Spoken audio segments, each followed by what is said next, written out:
Sigamo-lo. Eu sou a luz do mundo. Aquele que me segue não andará em trevas, mas andará na luz da vida. Evangelho de João, capítulo 8. O Espírito Emmanuel isola o versículo: aquele que me segue não andará em trevas, dito por Jesus no Evangelho de João, e realiza seus comentários com o tema Sigamo-lo. É a lição 166 do livro Fonte Viva. E Emmanuel nos fala a respeito de circunstâncias que são boas, mas não são suficientes para seguir Jesus. Por si só, exclusivamente elas, ainda falta algo. Ainda a criatura não estará seguindo Jesus.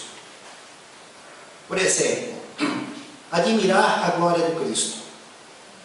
Simplesmente, unicamente, admirar a glória do Cristo é maravilhoso, é grandioso, mas é insuficiente. Não está seguindo Jesus realmente quem apenas admira a sua glória. Vejam que circunstância delicada estamos abordando, porque nós aqui admiramos a glória do Cristo. Não há nenhum dos homens presentes no Centro Espírita Cristão que não admire a glória do Cristo. Pode estar com o sentimento que está seguindo Cristo. Uma sexta-feira, um tempo ameaçador de uma grande virada, venha ao Centro Espírita, deixa de assistir o último capítulo da novela em família, para ficar na família espiritual de Jesus, né? Troca a família da Globo pela família de Jesus. Né? Então, ele pensa assim: eu estou seguindo Cristo, porque eu admiro. No entanto, só a admiração não basta. Creia nas promessas do Senhor. Quantos que creem em tudo aquilo que Jesus promete, mas só acreditar nas promessas também não é suficiente. Confia no Divino Mestre. Confiamos em Jesus. Confiamos em Deus. E isso basta. Diz Emmanuel, só isso também não basta. Espera pelo eterno benfeitor a vinda de Jesus, segundo sua promessa. Louva o Salvador. Então, todas essas circunstâncias e outras que poderiam ser acrescentadas aos comentários do Espírito Emmanuel: louvor, a espera, a confiança, a defesa da revelação, o que fazemos muito nos nossos estudos, a crença nas promessas, a admiração da glória, tudo isso é maravilhoso, está certo, mas ainda é insuficiente. Porque a palavra de Jesus é clara e incisiva. Aquele que me segue não andarás em trevas. Não é aquele que admira a minha glória, aquele que crê nas minhas promessas, aquele que defende a minha revelação, aquele que confia em mim, aquele que espera pelo eterno benfeitor, aquele que me louva. Jesus diz que é aquele que o segue. E a seguir, então, Emmanuel levanta o véu para mostrar o que ele entende por seguir Jesus. Se te afeiçoaste ao Evangelho, não te situes por fora do serviço cristão. Então, Emmanuel relaciona, vincula seguir Jesus com o trabalho, o serviço, a ação. E nos lembra um conceito muitas vezes estudado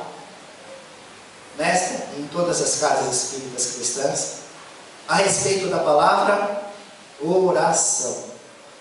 Orar, falar, ação, agir. Oração, ela tem na sua essência espiritual a soma da fala, da intenção, do pensamento, mais a ação, a atitude compatível com aquilo. Então temos que falar com Deus e agir de acordo com o que falamos. Isto é oração. Ajuda-te e o céu te ajudará. O trabalho, o serviço cristão. Vamos examinar o contexto geral e quando é que Jesus afirma essa frase tão linda, tão encantadora.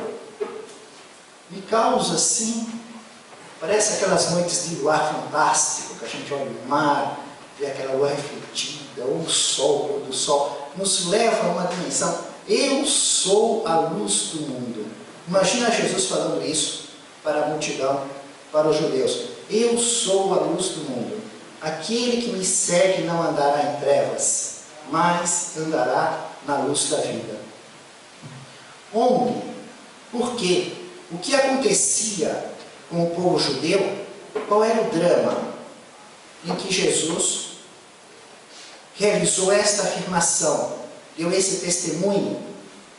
Temos que viajar no tempo. Como é o mês de férias, né? Mês de julho, um mês muito bom para fazer viagens. Então vamos viajar no túnel do tempo, voltar a 2000 anos atrás, na época de Jesus, na cidade de Jerusalém. Vamos ter que pensar um pouco na circunstância geográfica.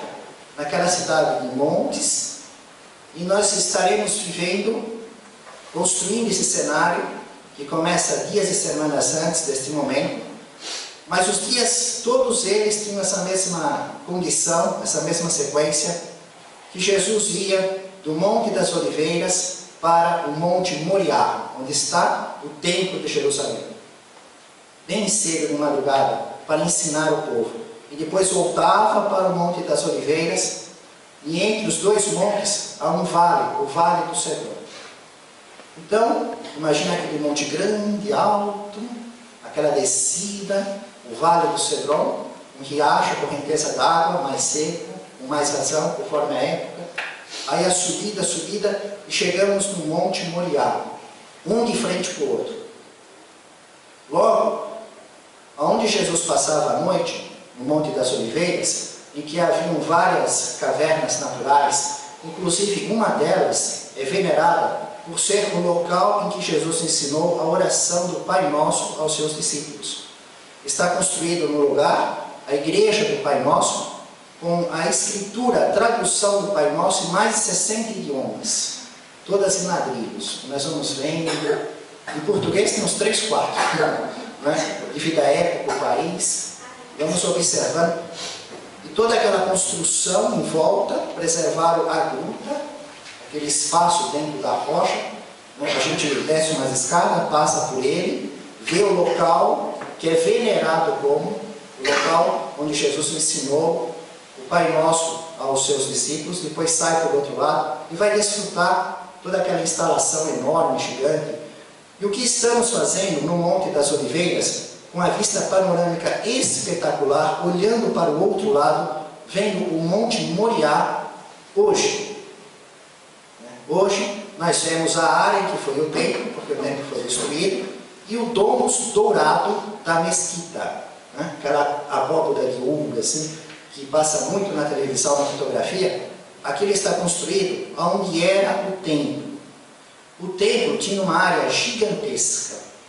Como eu coloquei uma foto de uma maquete, porque foi tudo destruído, não ficou pedra sobre pedra. Tem apenas uma parte do muro do templo na época de Jesus. Está lá aquela parte que os romanos não destruíram para que as gerações futuras verificassem o poder que eles tinham naquela época, o que fazemos hoje, né? Mas que também passou o poder deles.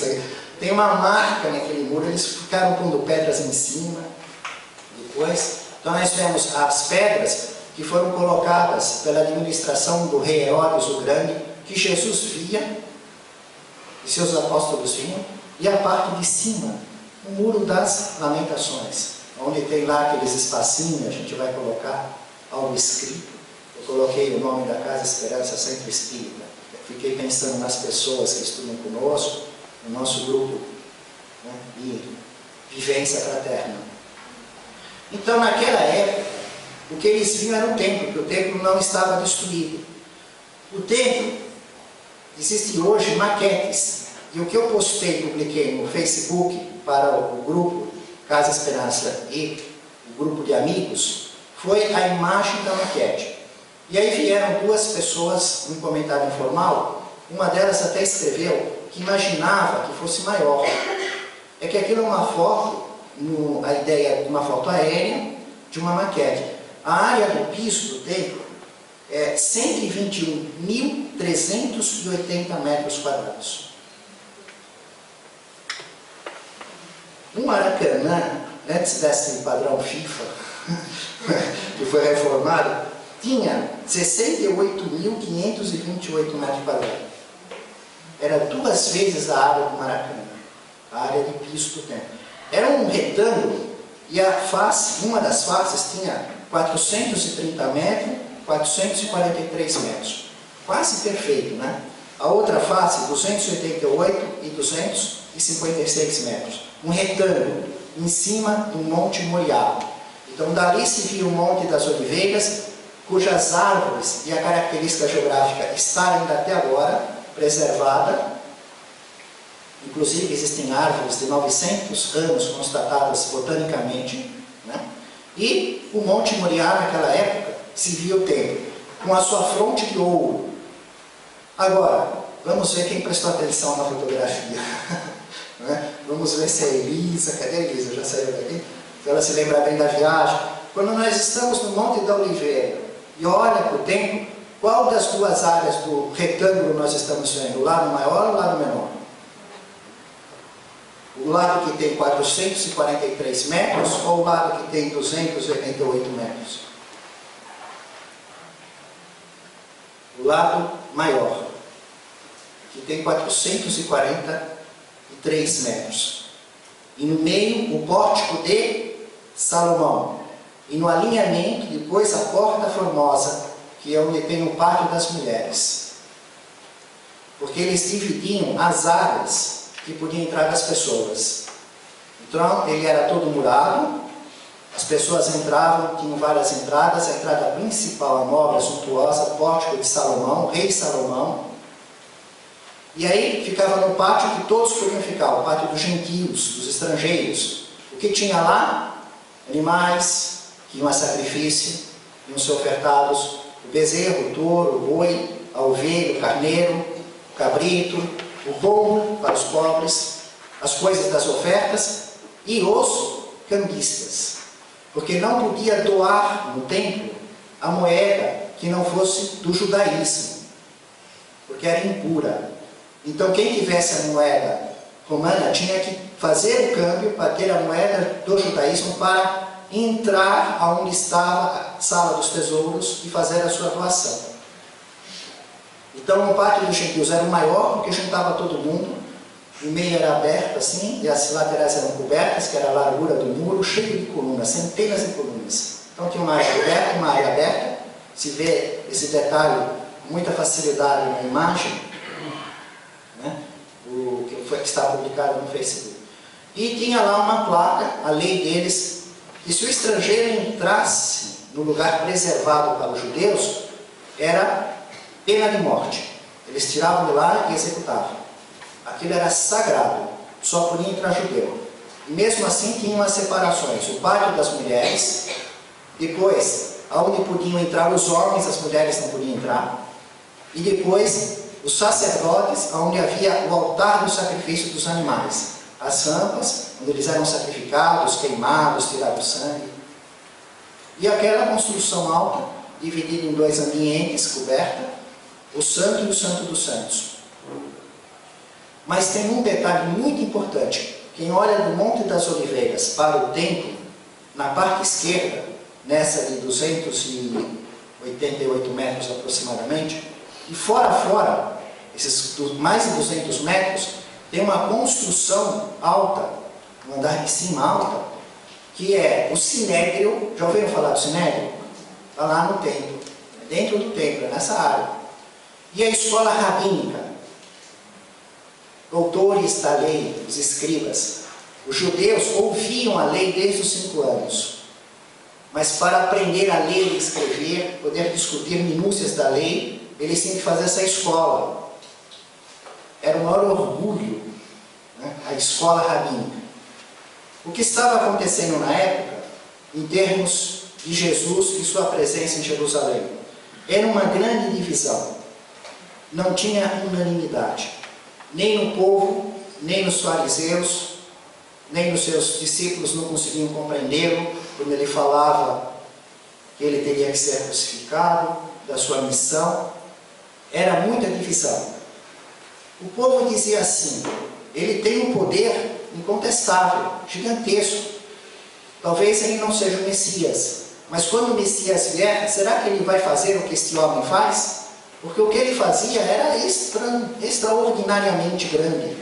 Curar cegos de nascença, paralíticos, multiplicar pães e peixes, transformar água em vinho, dominar fenômenos da natureza.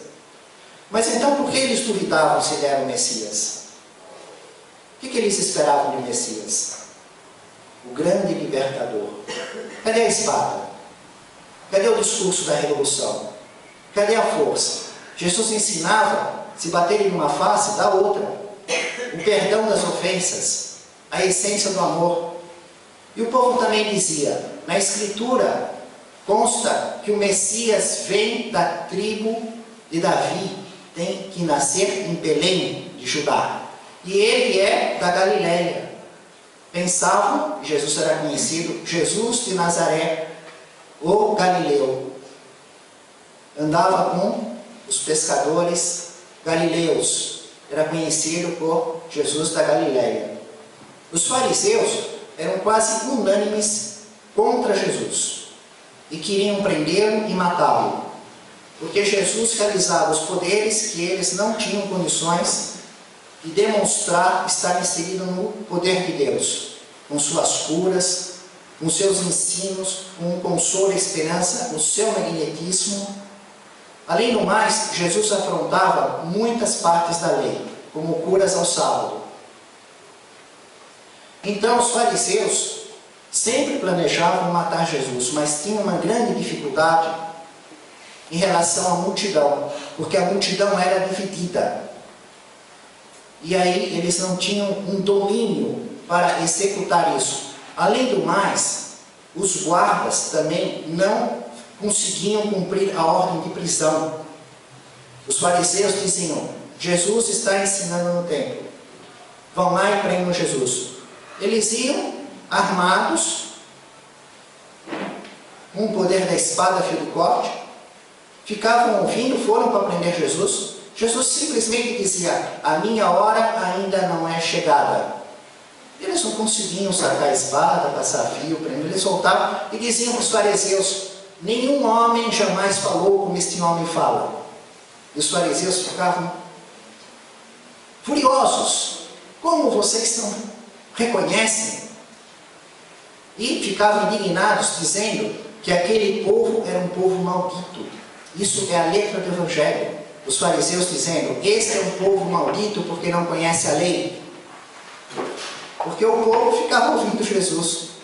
Vejam a circunstância: Jesus saindo do Monte das Oliveiras, descendo, passa o Vale Cedron, sobe o Monte Moriá, passa pelo Pórtico de Salomão, o caminho mais curto, daqui vem do Monte das Oliveiras, entra no Pátio dos Gentios, ou no Pátio das Mulheres, começa a ensinar o povo de frente para a escola rabínica. E aí? Como é que faz? E ninguém consegue vencer em nada. E ele mostra um poder que nenhum escriba, nenhum doutor da lei, e toda vez que vão falar da Escritura, ele dá um show. Mas a divisão existia. Então, o que fizeram os fariseus, uma vez que não conseguiam prender Jesus, a exceção registrada era Nicodemos, que dizia que não poderiam condenar um homem, e eles já tinham Jesus por condenado, com o desejo de matá-lo. Nicodemos argumentava: vocês não devem fazer isso, porque a nossa lei manda primeiro ouvi-lo. E os fariseus argumentavam: mas você já viu um profeta vir da Galileia, nem Messias eles toleravam. Messias, então, estava completamente fora da possibilidade. Profeta apenas. E da Galileia jamais houve um profeta. Então, os fariseus não aceitavam Jesus nem como profeta. Ora, como a multidão estava dividida, muitos a favor de Jesus, outros observando curiosos presentes que não permitiriam que Jesus fosse simplesmente preso e levado à morte, porque tinham a esperança da libertação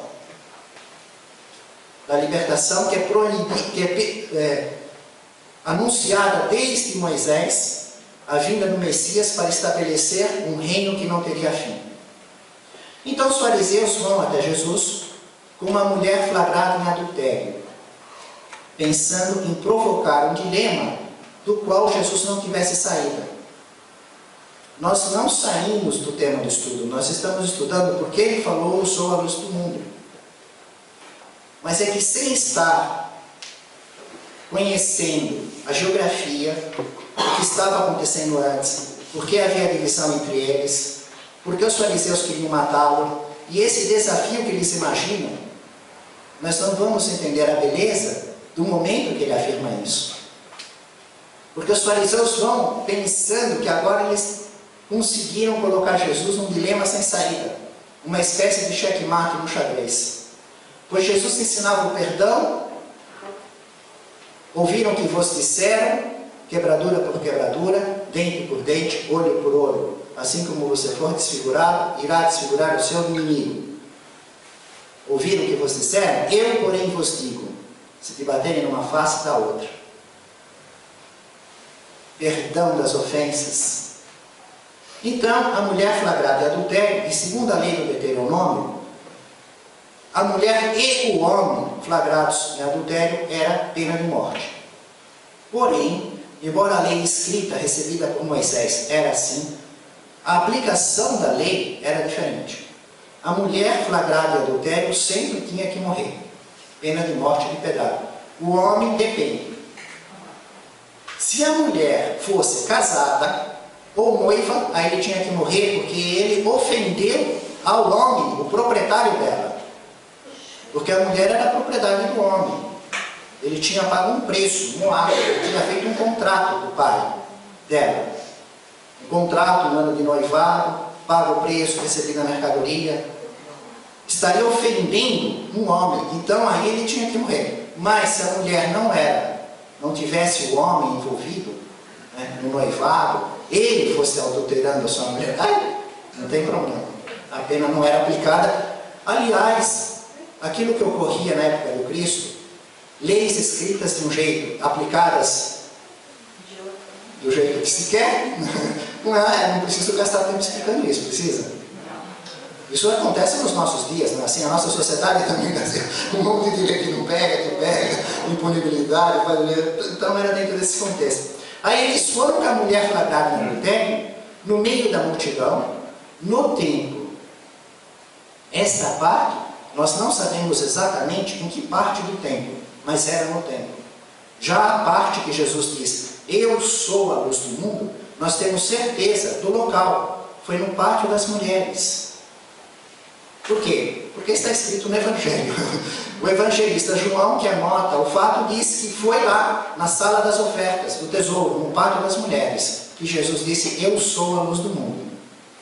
Mas, os dias antes, aonde os fariseus levam a mulher flagrada em adultério para que Jesus ou confirme a lei de Moisés, mas aí ele está contrariando o seu ensino, ou ele confirma o seu ensino, mas contraria a lei de Moisés.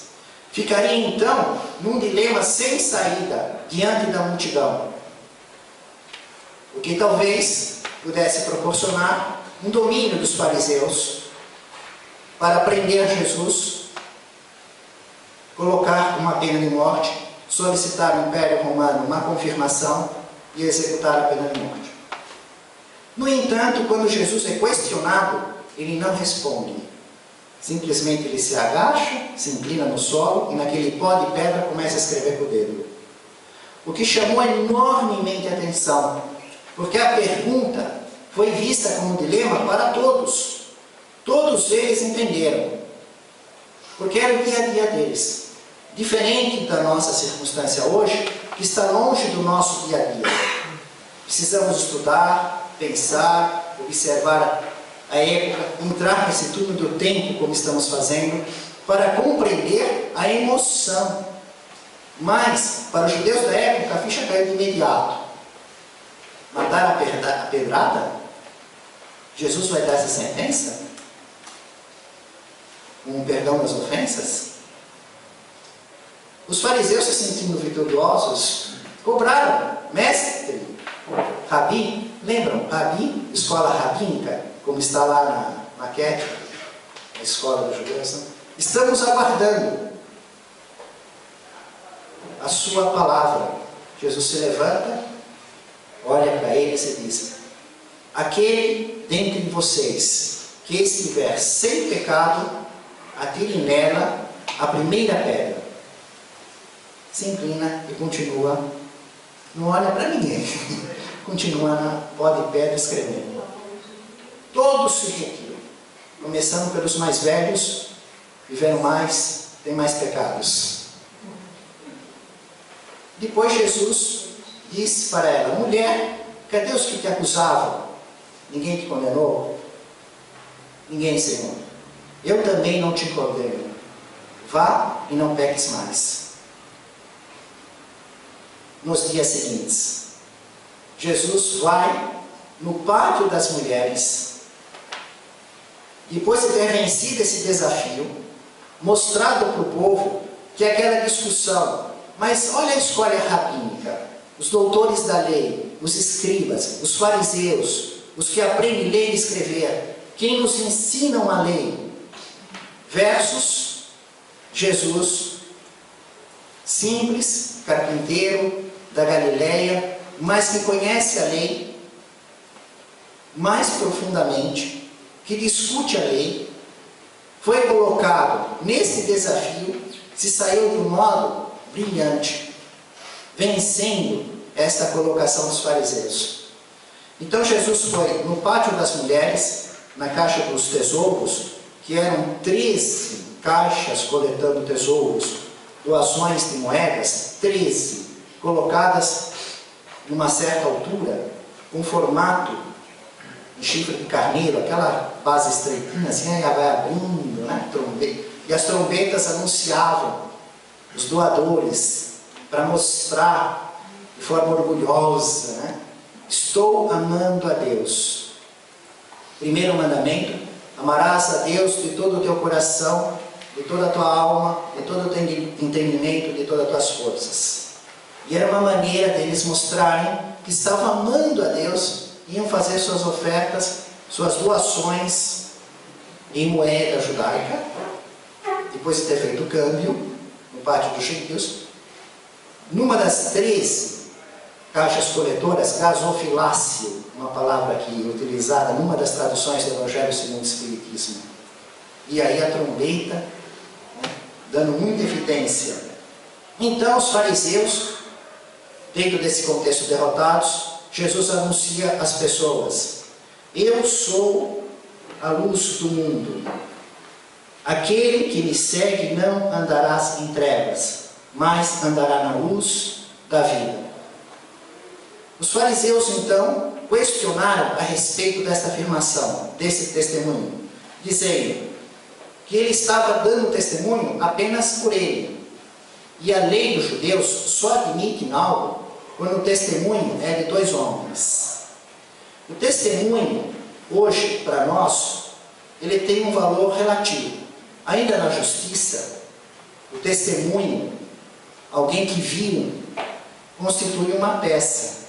Mas, de modo geral, nós temos outras provas acadêmicas a respeito dos eventos para pesquisar o que há acontecido, para praticar a justiça humana, e até mesmo nas informações da vida. Um imóvel.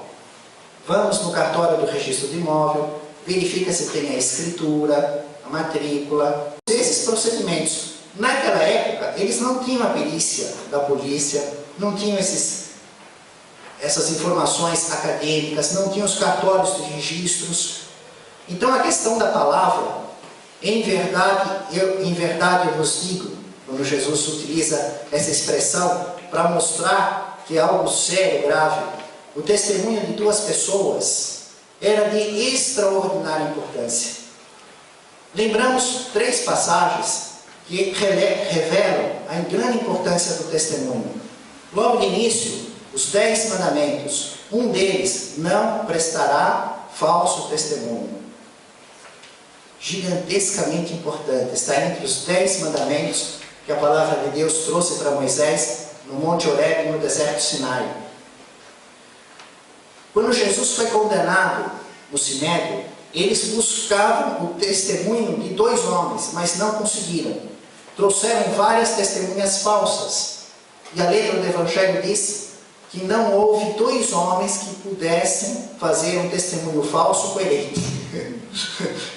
Então eles aplicaram a pena de morte na base da blasfêmia. Porque Jesus foi questionado: você é o Filho de Deus? Jesus disse: eu sou. E não era permitido se mostrar íntimo de Deus. Eles não reconheciam Jesus com essa intimidade, reconheciam como Moisés.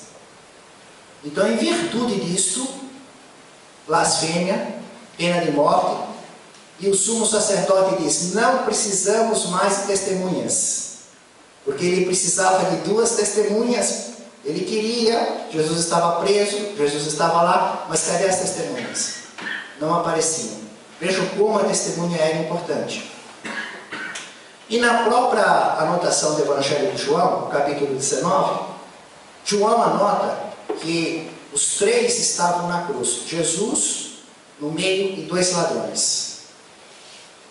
E como havia a festa da Páscoa, e o dia seguinte seria extraordinariamente importante, o sábado da festa da Páscoa, uma das festas mais importantes para o judaísmo, ficar os corpos expostos na cruz seria muito desagradável. Então, conseguiram com Pilatos que os corpos fossem retirados. Mas e se a pessoa está crucificada e ainda não morreu? Acelera o processo, quebrando as pernas. Então, viram um ladrão quebrar as pernas, e aí ele morreu a tempo do corpo ser retirado, porque às 6 horas eles tinham que estar recolhidos. Entra no sábado, uma restrição enorme do que pode carregar, do que pode fazer. Aquilo era sexta-feira à tarde. O outro ladrão quebrar a perna. Só que Jesus já tinha aparência de morto. Logo não era necessário quebrar a perna. E o soldado então, para confirmar, não era maldade, era verificação, confirmação de que não era necessário quebrar a perna, que Jesus se encontrava realmente morto, ele coloca a lança no lado de Jesus, perfura, para sair, para verificar, para constatar que Jesus já está morto. E João anota assim: e aquele que viu dá testemunho, e o seu testemunho é verdadeiro. Ele faz questão de colocar, testemunhar, porque inclusive esta particularidade, ela tem uma importância gigantesca, porque é uma das profecias, daqueles mais de 100 detalhes que falava a respeito da vinda do Messias. Diziam que, nas profecias, que ele seria crucificado e que os seus ossos não seriam quebrados. Prever isso séculos antes, e isso acontecer, vejam como somos dirigidos por inteligências superiores, que passaram por Moisés e os profetas, todo o roteiro da humanidade nas Escrituras Sagradas. Então os fariseus contestaram Jesus: esse é o teu testemunho, é necessário 2. E Jesus aí faz a seguinte colocação: vocês testemunham pela carne e pelo sangue, porque vocês não sabem de onde vieram e nem sabem para onde vão. Eles eram simplesmente homens. O que sabe um homem da vida dele? Simplesmente o que aconteceu do berço até aquele momento. Mesmo assim, alguma coisa não dá para saber. E dali para frente, pouco e nada também. o testemunho da carne e do sangue. Jesus disse que o testemunho dele é diferente. Os fariseus julgavam com a carne e com o sangue, como homens. Ele não julga, não testemunha na carne e no sangue. Ele testemunha como espírito puro. Ele diz, ele sabe, eu sei de onde eu vim e para onde eu vou. Eu sei de onde vocês vieram e para onde vocês vão. Porque Jesus, sendo espírito puro, ele olha na criatura, ele vê o espírito. Ele sabe o que fazia antes do nascimento, as vidas passadas, desde a criação como princípio inteligente até aquele ponto. Ele, como espírito puro, tem condição de saber. E também ele sabe para onde vai, porque ele conhece o livre-arbítrio da criatura, ele sabe o conta corrente, o balanço, como é que está o saldo, né? Já sabe se é espírito de zonas inferiores, de umbral, se vai ser acolhido ou não, qual a perspectiva daquele espírito. Então Jesus diz que ele testemunha como espírito puro, e aí existe uma beleza que nós não podemos perceber porque nós estudamos em português. Se estudássemos em grego, hebraico, aramaico, ficaria encantador. Porque o termo espírito é igual ao termo sopro. É uma palavra com dois sentidos. É a mesma palavra para eles. Como pena para nós, eu já falei várias vezes aqui, né? A pena com vários sentidos. A pata, né? Quando o pato perde a pata, ele fica perneta ou fica viúvo. Agora arrumei uma outra aqui, novidade. Né? Nova palavra. Vejam só que interessante o que é o vocabulário. Quer conhecer um duplo sentido quando a coisa está colocada. Saio eu lá da minha casa, do edifício antigo, tranquilo, vou andando, aí eu olho na rua, está lá a placa, o nome da rua. Avenida Mal Deodoro da Fonseca. Uma pessoa que não conhece as circunstâncias, vai dizer, o Deodoro da Fonseca foi um nome tão mau, que puseram o nome para todo mundo ver lá, Mal Deodoro da Fonseca. Marechal Deodoro da Fonseca é simplesmente um modo de abreviar o nome. Agora vai falar para um judeu esse detalhe, se ele conhecesse de modo vago esse idioma. Então quando Jesus vem usar o termo do sopro, ele está falando do Espírito. Se lembra de Nicodemos, quando ele fala, é necessário nascer de novo, do Espírito. O Espírito é como um sopro, você não sabe de onde ele veio, não sabe para onde ele vai. Ele tem livre-arbítrio, ele tem passado. Nós não sabemos, mas ele testemunha sabendo, porque como Espírito puro, ele vê. E também ele diz que ele tem um outro testemunho. Não é só o dele como Espírito puro, ele tem o testemunho de Deus. Que o próprio Deus testemunha o que ele fala. Estudamos no Monte Tabor, quando aparece a nuvem, e sai a voz dizendo, este é o meu Filho amado, a ele ouvi. O testemunho, a palavra de Deus, garantindo que Jesus é a luz do mundo. Quem segue o Cristo não anda em trevas, mas anda na luz da vida. E seguir o Cristo não é uma questão só da vigília. É acordado, é durante o sono, é encarnado, é na erradicidade. Então vamos estudar um caso de seguir o Cristo durante o sono. Vejam que interessante para onde nos leva os estudos. O livro dos Espíritos, nós temos o capítulo 8, Emancipação da Alma, que fala do sono e dos sonhos, e que preparam as ideias básicas a respeito do que acontece conosco durante o sono do nosso corpo. E é tão interessante, eu separei dois trechos. Olha o que os Espíritos comentam, que Allan Kardec seleciona e publica no livro dos Espíritos.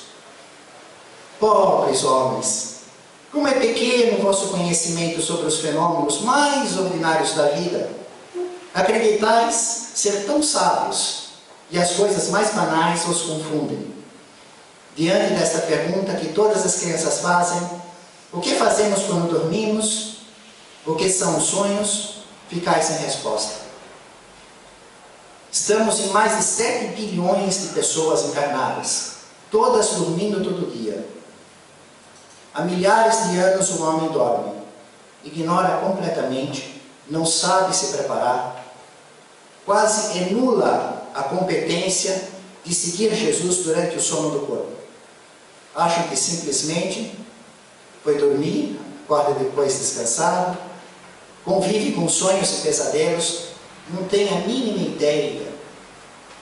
Pobres homens, os fenômenos mais ordinários, e se julgam tão sábios, estudam as ruínas arqueológicas, a geologia do planeta, exibem a química, a física, a quântica, os ensinos acadêmicos, olham os espaços com suas fórmulas, as coisas mais comuns que ocorrem com cada um de nós todos os dias, são praticamente leigos. Depois ele nos fala do sono inteligente, dizendo: aquele que tem o sono inteligente, ele se desprende mais rápido na hora da morte, a separação do corpo espiritual do corpo carnal. Para pensar em casa, tem o sono inteligente? Como é que é seu sono? Você tem um sono inteligente? Nunca nem pensou nisso. Se o sono é ignorante, é inteligente. Como é que se faz isso? Como é que se tem um sono inteligente? Lição de casa. Livro dos Espíritos, questão 400 e seguintes, com as informações básicas, simplesmente as iniciais, falando a respeito do sono e dos sonhos. Vamos andar adiante.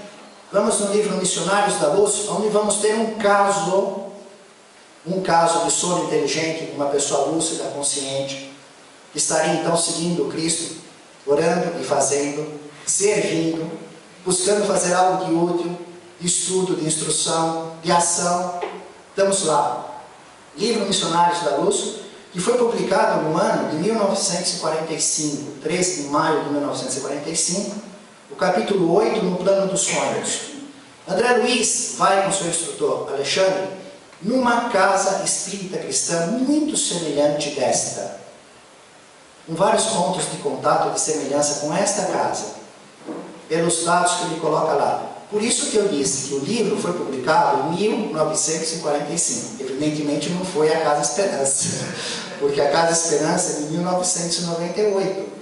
Mas vejam só os pontos em comuns. O pessoal vivia numa forma de uma família evangélica muito unida, uma instituição sem disputas, como aqui, laços fraternos em todos os dias de trabalho, em todas as pessoas. Haviam aproximadamente 300 associados, pessoas que frequentavam, do público, que participavam, o que é aproximadamente a nossa realidade, com segunda, terça e sexta, aqueles que vêm 2, 3 vezes, aqueles que vêm uma vez, podemos dizer por isso. A casa tinha como presidente uma mulher. Nós também temos como presidente a Fátima, uma mulher. O que acontecia naquele ambiente? Durante o sono do corpo, a casa fica fechada, como aqui vai fechar, às 11 horas da noite hoje, porque vamos ter a reunião mediúnica, depois vamos estudar os fenômenos, e aí às 11 horas da noite fecha. Então, durante a madrugada, das 2 às 4 da madrugada, 32 dos 300, e só 32 tinham condições, eles eram levados durante o sono do corpo para fazer um curso na própria instituição. Nem era nas cidades espirituais, em outras dimensões.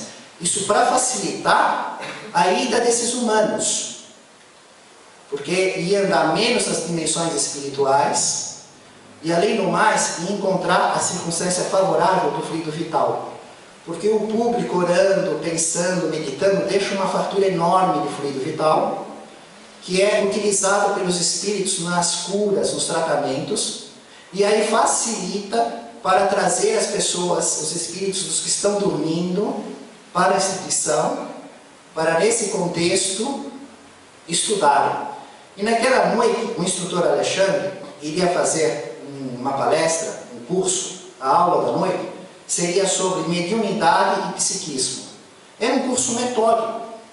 Ele dizia: infelizmente, temos 300 associados frequentadores, mas só 32 têm possibilidade de frequentar. Mas é difícil eles virem. Mesmo assim dá falta, porque eles acabam se colocando em circunstâncias inadequadas e acabam então falhando, faltando, e eventualmente vem alguém também que não está no curso, como ia ser aquela noite André Luiz, porque ele não faz o curso, mas como ele estava lá, passando por lá, o instrutor Alexandre ia fazer o curso, convidou ele, vai lá assistir, aí ele estava lá e assistia aquela circunstância, inclusive ele que tinha a missão de escrever para nós, que estamos estudando a vida no mundo espiritual. E aí o que acontece? Minutos próximos das 2 da madrugada, né, eles notaram a falta do Vieira. E aí o instrutor Alexandre falou com o Sertório, um outro espírito que cuidava dos trabalhos. Vai atrás do Vieira, vê o que está acontecendo. Você tem 10 minutos.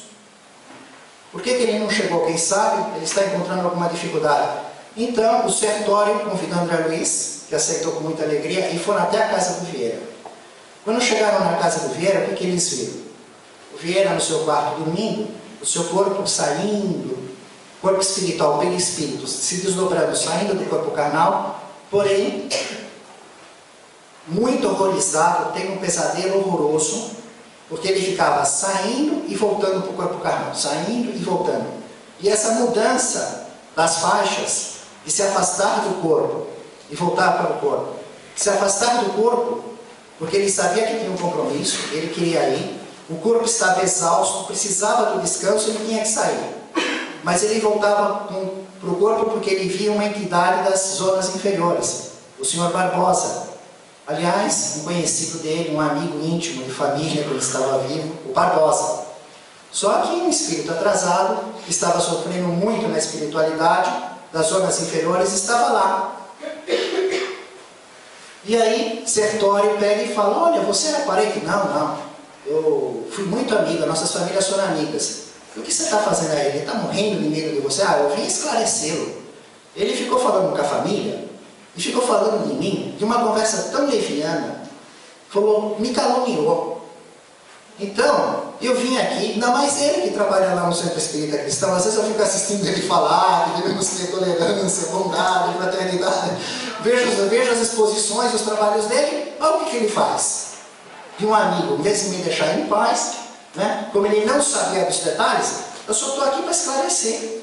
Só que ele volta para o corpo com medo, e eu puxo para ele, e aquela luta. Eu quero falar para ele os detalhes, que ele não sabia. Eu sempre considerei ele de confiança. Eu quero explicar para ele todos os pormenores. Não é nada disso do que ele falou para a família dele. Isso tudo foi uma leviandade e uma calúnia.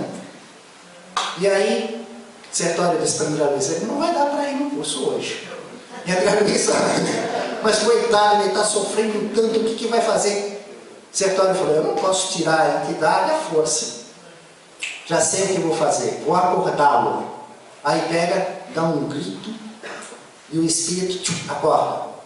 Aí quando ele acorda, ele, que alívio, estava tendo um pesadelo com o Barbosa. Né? E aí ele começa a pensar, o que eu comi para ter esse pesadelo horroroso? Em vez de ele fazer um exame de consciência, ter verificado que na realidade, no jantar da sua família, ele ficou falando para os seus, de um modo leviano, compondo teorias que eram verdadeiras calúnias, de uma pessoa que era conhecida, que era íntima numa outra família, tinha aquele contato com as famílias. Nada, a pessoa totalmente em branco. Ele ficou pensando na condição gastronômica, não é? O que ele comeu, o que ele não comeu. E aí ele perdeu aquela aula, das 2 às 4. Naquele momento ele não seguiu Jesus. Ele continua na ignorância, porque aquele conhecimento ele não teve. Vejam que a questão de seguir Jesus não é uma coisa estrondosa, maravilhosa da vida que faz algo. Não, é cada meia hora, 2 horas, 1 hora, em todos os dias, nas coisas pequenas da nossa vida. Um dia de aula, é uma página de uma leitura, é a prece adequada, é uma palavra, uma visita, um contato, uma ação, que passa desapercebido. E nós somos assim, seguindo um pouquinho de luz, não seguindo um X de treva. Segue, segue, não segue, não segue, não segue, não segue, segue, não segue, não segue. Séculos passados, então, aquelas sombras cristalizadas e um pouquinho de luz. Os espíritos dizem que a nossa luz é bruxuleante, aquela coisa assim vaga no vento, assim, se bater um vento um pouco mais forte, ela para. Essa é a nossa realidade. Estamos agora, neste momento, querendo realmente seguir Jesus. E porque admiramos a glória, acreditamos nas promessas, defendemos a revelação, confiamos no Divino Mestre, esperamos pelo eterno benfeitor, louvamos o Senhor, imaginamos que é suficiente, sem estar atento que não é suficiente, que é indispensável, sine qua non, a ação.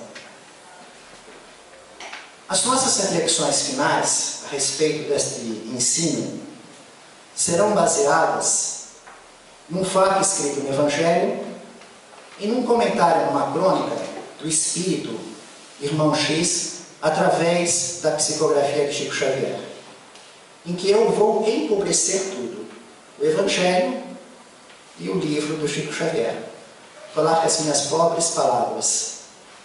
Nesse mesmo lugar, o pátio das mulheres, a sala das ofertas, em que Jesus diz que ele tem o testemunho dele como Espírito puro e o testemunho de Deus, de que ele é a luz do mundo, e que quem o segue anda na luz, quem não o segue anda nas trevas. Nesse mesmo lugar, houve uma oportunidade em que uma viúva pobre foi realizar a sua doação.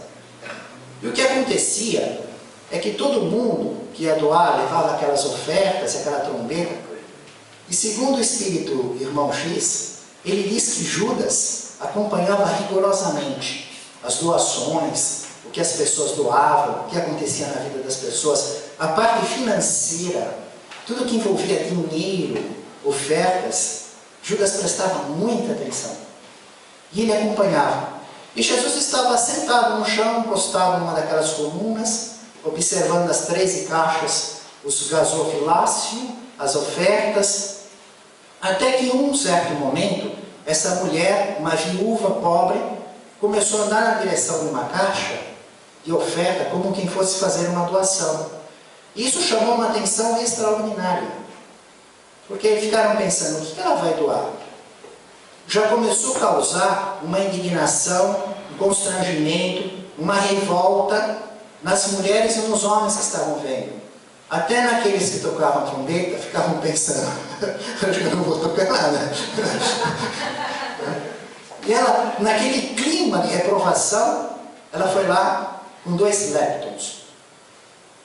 É a menor moeda judaica da época. 2 leptons era 1,64 do denário, que era o preço de um dia de trabalho.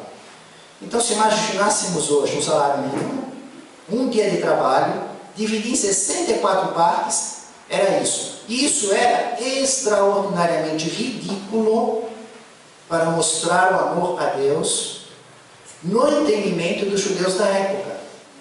De tal maneira que quando ela fez essa oferta, foi gargalhada, foi aquele olhar, foi aquela censura, foi mais impactante do que todas as trombetas tocando em todas as doações.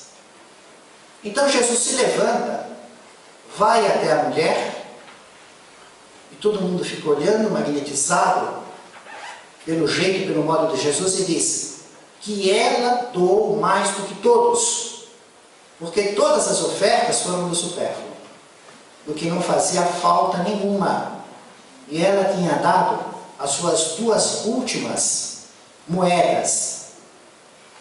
A oferta dela era maior do que todas as ofertas de grandes valores que a trombeta havia tocado. E o pessoal ficou encantado, perplexo, mais uma vez Jesus mostrando ser a luz do mundo. O tempo passa naquele dia e Jesus continua lá. E as pessoas vão indo embora, vão indo embora. E parece que Jesus não quer ir embora naquele dia. Continua lá. No fim do dia, está só ele com os seus discípulos, quase só ele com os seus discípulos. Pedro se aproxima de Jesus e diz: Então, mestre, a maior oferta foi daquela mulher pobre, viúva? Jesus disse: não, Pedro. A oferta dela foi maior do que todas as ofertas colocadas no gasofilácio. Mas a maior dádiva é daquela mulher. E aponta uma senhora escrava, uma senhora judia escrava. E os judeus, por dívidas, não pagamento de dívidas, poderiam ficar escravos a pessoa e a família da pessoa até 7 anos. Sem nada. Trabalhar e viver como escravos até 7 anos. E ela era uma escrava, uma judia escrava, que não tinha nenhuma moeda. Foi voluntariamente mostrar o seu amor a Deus. Que ela ama a Deus de todo o seu coração, de toda a sua alma, de todo o seu entendimento e todas as suas forças. E se pôs a limpar o templo. E aquela sujeira horrorosa dos animais, dos bois, dos bezerros, dos touros, das ovelhas, aquela população imensa que usou o pátio dos gentios, o pátio das mulheres, e ela limpando, cheia de alegria no coração, por estar dando o seu suor em homenagem a Deus. Oração. Família espiritual de Jesus, no caminho do reino dos céus, em nome do Mestre Jesus, louvado seja Deus.